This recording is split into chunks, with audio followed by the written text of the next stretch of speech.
Investor Bill Ackman, who is a major shareholder of Fannie Mae, has been tweeting about the possible emergence of Fannie and Freddie from their conservatorship, which they were put in during the Great Recession.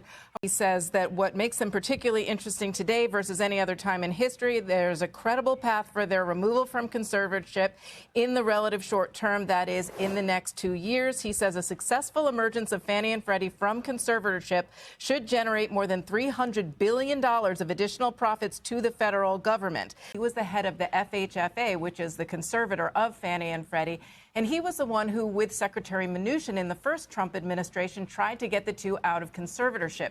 He says that there are ways to get them out of conservatorship because, as Ackman is saying in his posts on X, they have gained considerable capital, and that's his argument for taking them out of conservatorship. But I also spoke with Mark Zandi, who is very opposed. He's very opposed to them coming out of conservatorship because he says, why fix something that isn't broken? In fact, he says, I think it's unlikely that Fannie and Freddie will be released from conservatorship.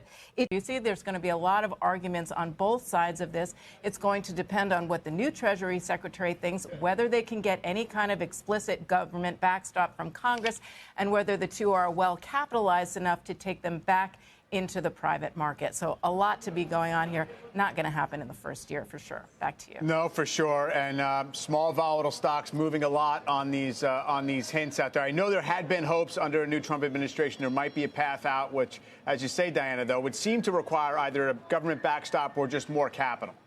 Exactly. More capital, for sure. They are unlikely to get that explicit government backstop, but then you have lots of arguments claiming that they are already backstopped, just like the banks are with the FDIC. Yeah, implicitly, if nothing else. All right, Diana, thanks so much.